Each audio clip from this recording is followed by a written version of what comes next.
নমস্কার বন্ধুরা, আশা করি সকলে খুব ভালো আছেন। মোবাইল লেটার সার্চ লাইব্রেরি অন্যান্য দিনের মতো আজও আপনাদের সামনে উপস্থিত হয়েছে একটি নিবন্ধ নিয়ে। তো চলুন, বেশি কথা না বাড়িয়ে আমরা চলে যাব আমাদের মূল বিষয়। নিবন্ধের নাম চাই শুধু একটু সহানুভূতি, কলমে মিঠু হালদার। তখন আমি আমার মায়ের বাড়িতে, বাড়ির কাছেই স্টাইল বাজার। সেদিন সেখানে গেছি ভাইপো ভাইজির জন্য কিছু কেনাকাটা করতে। করেওছি, ভাইপো আমার সঙ্গে আছে।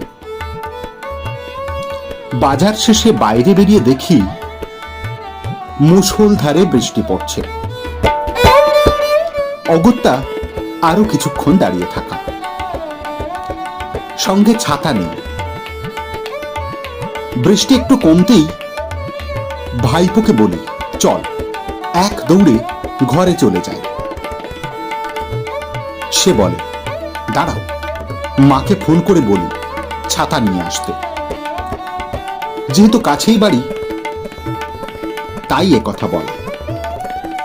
আমি বলি, না রে, তোর মাকে আর ব্যস্ত করে লাভ নেই, চল দৌড়ে যাই। সে বলে, কাপড়ের প্লাস্টিকটা আমায় দাও। আমি বলি, থাক না, দেখ কেমন ওড়না দিয়ে ঢেকে রেখেছি, একটুও ভিজবে না। এরপর আমরা দুজনে হাত ধরাধরি করে বাড়ি ফিরে আসি। তবে দৌড়ে নয়, দ্রুত হেঁটে, খানিক ভিজে। ঘরে এসে খুব আনন্দ সহকারে সবাইকে নতুন পোশাক পরিচ্ছদ দেখায়। সবাই খুশি হয়, আবার গুছিয়ে সুন্দর করে রাখি। আমার ভাইপো রিকির ভালো নাম সোহম, টিউশন থাকায় সে রেডি হতে যায়। হঠাৎ বিদ্যুৎ চমকের মতো আমি শক খাই। আমার হাতে যে ছোট্ট পার্টস ছিল, সেটা কোথায়? না, কাপড়ের প্লাস্টিকেও নেই। বেশ জোরেই স্বগতোক্তি করি, আরে আমার টাকার ব্যাগটা কোথায় গেল? এই কথা শোনা মাত্রই আমার কানে নানা বাক্য বর্ষিত হতে লাগল, যার সারমর্ম হল, ও ব্যাগ আর ফিরে পাওয়া সম্ভব নয়। সর্বনাশ, ওতে যে আধার কার্ডগুলো রয়েছে, তবে কি চিরজীবনের মতো দোষী হয়ে গেলাম? চিৎকার করে বললাম, রিকি, আমার পার্টস কোথায় হারিয়ে গেছে? টাকা পয়সা সহ দুটো আধার কার্ডও রয়েছে তার মধ্যে। আমি রীতিমতো কাঁপছি আর হাঁপাচ্ছি। আমাকে ভরসা দেওয়ার কেউ নেই।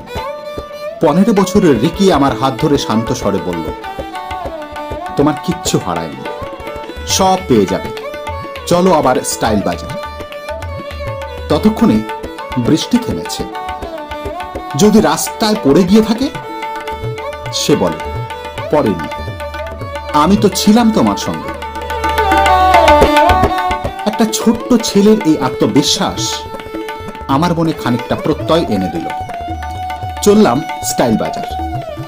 না, এবার আমি ওর হাত ধরিনি, ওর বাহু ধরে আছি শক্ত করে। সে যেন আমার ভার বহন করে চলেছে। মনে মনে ঠাকুরকে স্মরণ করে চলেছি। বুক কাঁপছে। সে আমার কাপড়ে টের পেয়ে বলে, তুমি আগে শান্ত হয়ে দাঁড়াও পিসি, দেখবে সব পেয়ে যাবে। সেই মুহূর্তে আমি যেন ঈশ্বরের বার্তা শুনতে পাচ্ছি, সব পেয়ে যাবে।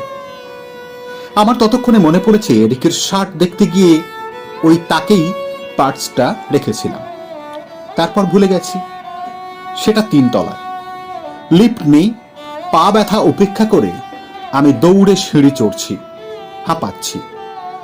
অবশেষে সেখানে পৌঁছে দেখলাম, না, ব্যাগ তো নেই। বললাম, এই তো এখানেই রেখেছিলাম, দেখ নেই। গলায় কি যে কম্পন বলে বোঝাতে পারবো না। রিকি বলে, ভালো করে দেখো, ঠিক পাবে।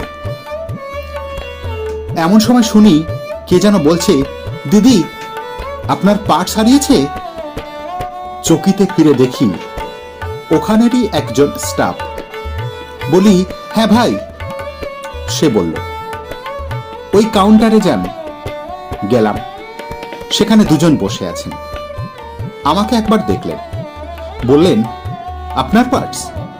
বললাম, হ্যাঁ ভাই, ভুলে চলে গেছি। তারা আমার সত্যতা যাচাই করে ব্যাগটি আমাকে ফিরিয়ে দিলেন। বললেন, এক কাস্টমার এসে জমা দিয়ে গেলেন। ব্যাগ খুলে দেখলাম সব ঠিক আছে। ধন্যবাদ জানালাম সেই অদেখা কাস্টমারকে। অনেক সাধুবাদ, ভগবান তার মঙ্গল করুন। ঈশ্বরকে অজস্র ধন্যবাদ দিতে দিতে ঘরে ফিরে এলাম। অনেক আশীর্বাদ আর ভালোবাসা রিকির জন্য। তার এই দৃঢ় প্রত্যয় তাকে জীবনের পথে অনেকখানি এগিয়ে দিক, এই কামনা। ভীষণ পায়ে ব্যথা টের পেলাম, তবে আজকে আমি ভয় করি না আর। জয় হোক সুন্দর ও সুস্থ মানবিকতার। নমস্কার। আজ এখানেই থামতে হলো যে। দেখা হচ্ছে পরবর্তী ভিডিওতে। ততক্ষণে আপনারা সবাই খুব ভালো থাকুন, সুস্থ থাকুন। আর ভিডিওটি যদি ভালো লেগে থাকে অবশ্যই প্রচুর পরিমাণে শেয়ার করুন, লাইক করুন, এবং যারা চ্যানেলটি নতুন দেখছেন তারা অবশ্যই চ্যানেলটিকে সাবস্ক্রাইব করে পাশের বেল আইকনটিকে প্রেস করে রাখুন।